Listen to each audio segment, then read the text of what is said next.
साम्राज्य न्यूज, सामान्यांचा असामान्य आवाज। कल्याणी येथे एका 13 वर्षांच्या मुलीवर अत्याचार करून खून करण्यात आल्याची घटना ताजी असतानाच आता पुण्यात देखील अशीच एक घटना उघडकीस आली आहे। पुणे जिल्ह्यातील खेड तालुक्यातील राजगुरुनगर जवळील वडा रोड येथे 2 चिमुकल्या बहिणींवर अत्याचार करून त्यांची हत्या करण्यात आल्याने खळबळ उडाली आहे।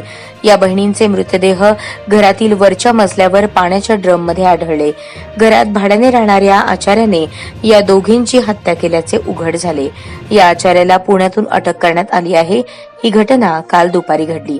पोलिसांनी दिलेल्या माहितीनुसार काल दुपारी 1च्या सुमारास या 2 मुली घरातील अंगणात खेळत होत्या। खेळत असताना त्या अचानक गायब झाल्या। ही घटना घरच्यांच्या लक्षात आली। त्यांनी मुलींचा शोध घेण्यास सुरुवात केली, मात्र मुली सापडल्या नाहीत।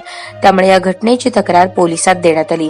संध्याकाळी पोलिसांनी देखील मुलींचा शोध घेण्यास सुरुवात केली, मात्र त्या सापडल्या नाहीत। त्यानंतर पोलिसांनी मुलींचा घरातच शोध घेतला। यावेळी रात्री 10च्या सुमारास वरच्या मजल्यावर एका पाण्याच्या ड्रममध्ये दोन्ही मुलींचा मृतदेह आढळला।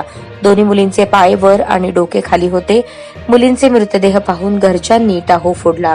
पोलिसांनी दोन्ही मुलींचे मृतदेह ताब्यात घेऊन शवविच्छेदनासाठी ग्रामीण रुग्णालयात पाठवले। दरम्यान पोलिसांनी आरोपीचा शोध घेण्यास सुरुवात केली।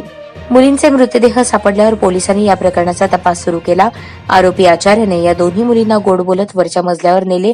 या ठिकाणी त्याने मोठ्या बहिणीवर अत्याचार करण्याचा प्रयत्न केला, मात्र मोठ्या मुलीने विरोध करत ओरडण्यास सुरुवात केली।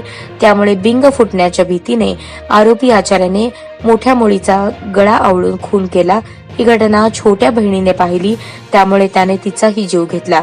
त्यानंतर दोन्ही मृतदेहांची विल्हेवाट लावण्यासाठी घरातील पाण्याच्या ड्रममध्ये लपवले। त्यानंतर तो फरार झाला। दरम्यान पोलिसांनी आरोपी आचार्याला पुण्यातून अटक केली।